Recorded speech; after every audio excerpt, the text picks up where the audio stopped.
ยัญชนะผสมภาษาดาวมี6ตัวตัวที่ตัวหอผสมกับตัวมอได้ตัวมอหอผสมมอได้หมอ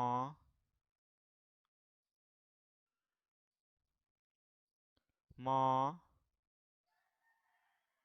หมูพยัญชนะหมอบวกให้สระอูได้คำว่าหมูหมออูหมูภาษาอังกฤษพี่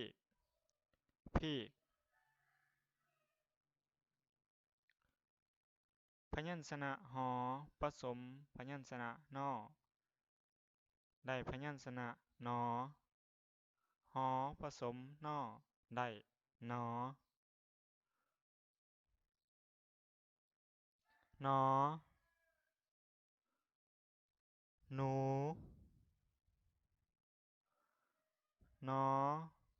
บวกสระอูได้คำว่าหนูนออูหนูภาษาอังกฤษแรดแรดหอผสมวอได้วอพยัญชนะหอบวกพยัญชนะวอได้ตัวบอบอแหวนพยัญชนะบอบวกในสระแอนเป็นแหวนวอแอนแหวนภาษาอังกฤษริงริง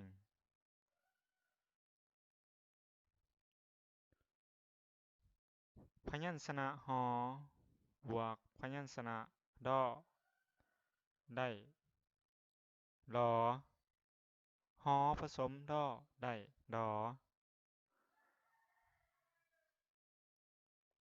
ดอเดียนรอ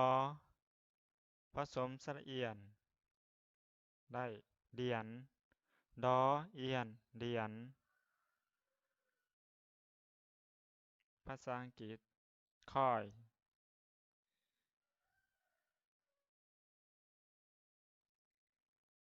หอผสมงอได้งอพยัญชนะหอผสมพยัญชนะงอได้พยัญชนะผสมงองอ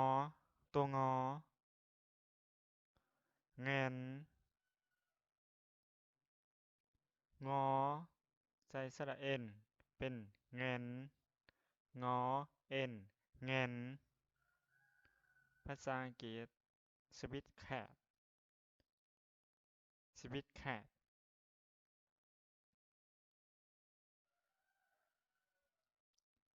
พยัญชนะหอผสมพยัญชนะย่อได้พยัญชนะผสมยอหอผสมย่อได้ยอยอ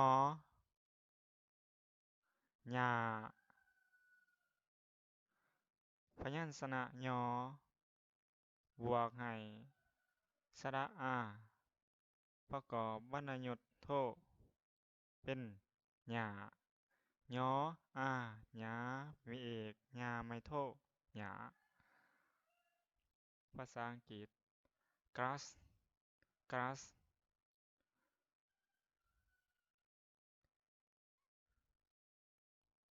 ฝากกดติดตามคุเพจ YouTube สอนภาษาลาวภาษาอังกฤษแนะนำเสนอเกษตรผสมผสานและพึ่งพาตนเองและปลอดสารพิษสำหรับคลิปนี้ขอขอบใจ